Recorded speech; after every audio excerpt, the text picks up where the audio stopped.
Hai guys, masih bersama dengan The Pharmacist.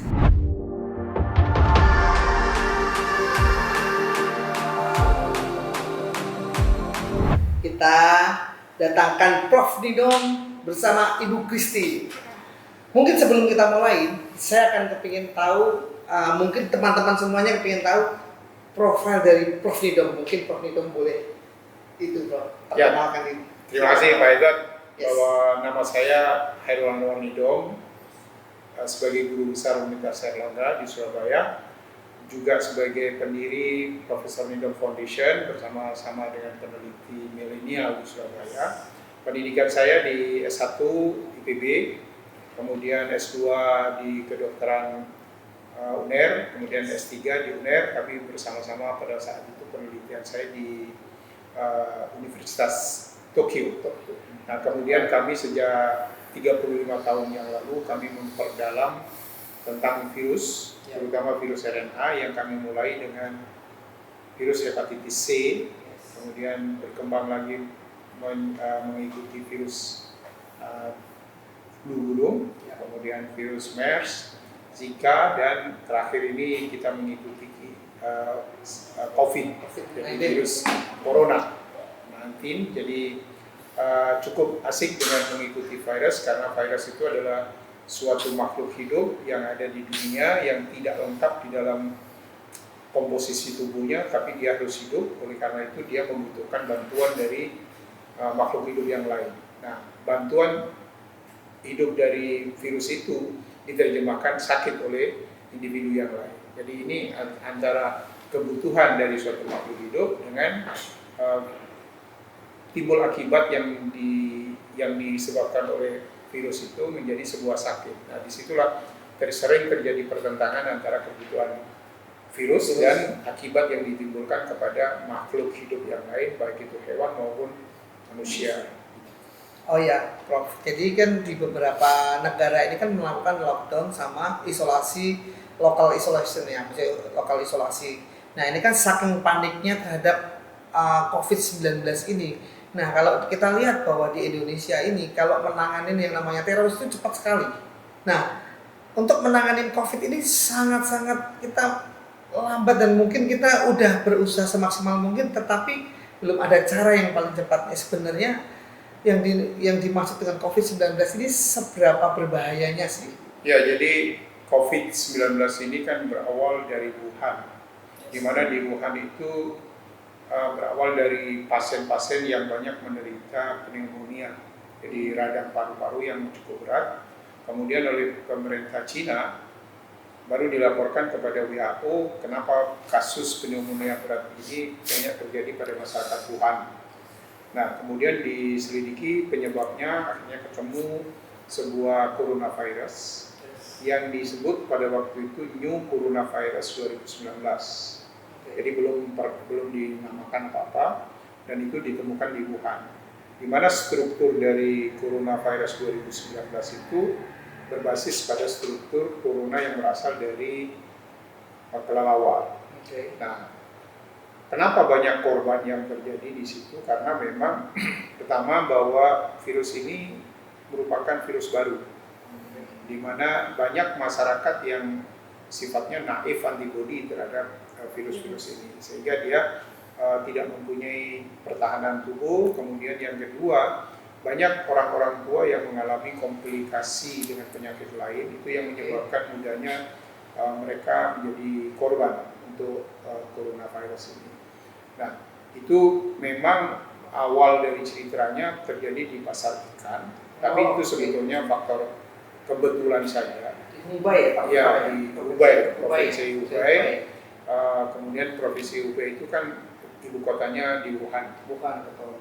Nah, jadi dengan diteliti terus menerus, kemudian ya medsos demikian masifnya, kemudian dipertontonkan bagaimana orang yang sudah dia kena virus itu berdiri masih tegak, kemudian jatuh dan sebagainya. Itu menimbulkan suatu suasana yang sangat-sangat mencekam bagi yang melihat, sehingga virus itu belum datang kami di sini sudah terjadi kengerian-kengerian. Takut duluan karena memang medsos sudah lebih cepat datangnya ke sini. Itu. Oke, pertanyaan berikutnya nih Prof ya. Tadi Prof kan menjelaskan mengenai penderita COVID ya Prof ya. Untuk penderita COVID ini ada kategori usia tertentu nggak Prof yang mengenai penderita tersebut Prof? Ya, jadi kalau kita melihat secara keseluruhan, awalnya ini bahwa lebih banyak menyerang pada usia-usia yang lebih tua. Kemudian yang usia lebih muda itu jarang ada kasus ini. Jadi kalau berdasarkan analisis dari data dunia, maka ini tampak sekali terlihat bahwa yang usia di atas 70, ya di atas 60 sama ini sampai ini 80 itu cukup tinggi kasus yang terjadi. 80 itu Ya. sampai 14,8%. Jadi 80 itu 14,8%. Mau 80 ke atas ya. Kemudian Sama 70 sampai 79 itu 8%. 8%. Kemudian 60 sampai 69 36%. 60 sampai 59. 50 sampai 59 13%. 13%. 40. Dan kita kalau di 10 umur 10 sampai 19 tahun sama sampai kecil ini risikonya kesini. Jadi dari umur di bawah 40 tahun itu semua sama. Ya, itu Kecuali data Februari. Itu udah ada Dari penyakit penyerta juga Prof? Hah? Penyakit penyertanya juga bisa? Jadi umumnya yang umur 60 sampai 80 ini itu dibarengi dengan penyakit peserta. Jadi mix infection. Jadi ini banyak resiko. ya. Jadi ada chronic disease dulu apa Ya, gitu ya. jadi banyak orang mengira bahwa memang COVID ini akan lebih berbahaya kalau pada individu-individu yang mempunyai penyakit serta gitu. Jadi oleh karena itu perlu memang pada orang-orang yang usianya lanjut ini menjaga diri dan sebenarnya harus hati-hati dan bersih. Tapi ini data ini kelihatannya gugur di Indonesia. Karena Ini WHO punya padahal ya Prof. ya, Di Indonesia karena gugur di ya. Indonesia karena di Indonesia Lebih banyak umur ya? itu sudah lebih ke arah muda. Oh. Bahkan ada bayi yang sudah terinfeksi oleh COVID. Jadi, nah kemudian kematian juga begitu. Nanti saya tunjukkan data yang lain bahwa banyak tenaga medis yang meninggal di Indonesia. Usia muda ya Prof ya? Ya, usia muda. Nah, itu yang jadi sebetulnya tidak bisa dijadikan patokan pada host, pada inang. Karena virus ini selalu bergerak. Oh ya Prof. Kalau seumpama kita terpapar COVID-19, apakah kemungkinan ada kita punya resiko bahwa itu akan terpapar lagi COVID-19 ini? Ya, jadi kalau melihat data ada kemungkinan itu. Tetapi sebetulnya secara alamiah virus itu kan sebetulnya kalau pada waktu dia menginfeksi seseorang, dia akan menimbulkan suatu antibodi, kemudian antibodi itu bisa bertahan lebih dari 1 bulan, kemudian kalau orang itu terinfeksi bisa. Jadi tapi kalau COVID ini ada kejadian yang sangat menarik yaitu di Jepang dan di Wuhan juga, bahwa orang yang dinyatakan sudah sembuh kemudian seminggu lagi dia positif. Berarti ini menunjukkan bahwa corona ini tidak bisa menimbulkan suatu proses pembentukan antibodi atau kekebalan yang jangka panjang. Nah, oleh karena itu saya memperkirakan bahwa nanti COVID ini akan dimasukkan sebagai bagian dari vaksin influenza dunia, supaya nanti dia tiap setengah tahun atau tiap tahun dilakukan vaksinasi terus-menerus. Nah, oleh karena itu sekarang banyak ini dunia ini, negara-negara maju berlomba-lomba untuk bisa menghasilkan sebuah vaksin.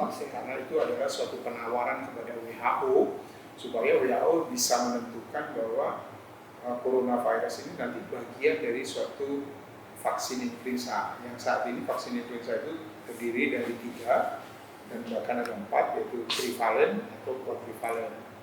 Jadi H1N1, H3N2, kemudian B Yamagata, dan ada lagi satu lagi B Victoria. Nah, ini kalau nanti ada masuknya coronavirus ini, COVID ini, maka ada 5 ya. yang kesemuanya itu untuk mencegah terjadinya influenza di dalam tubuh seseorang.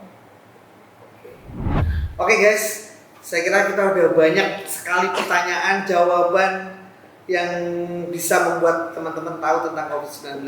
Jadi kami mengucapkan terima kasih atas kedatangan Prof. Sama-sama. Cianidom dengan Sama-sama Pak. sharingnya ya. Jadi The Pharmacist mengucapkan terima kasih Prof. Semoga ini bisa menjadi inspirasi dari teman-teman semuanya untuk hidup sehat, gimana caranya, terus bagaimana caranya untuk patuh agar penularan COVID-19 tidak semakin menggila. Oke guys, thank Salam you. sehat semuanya. Salam sehat.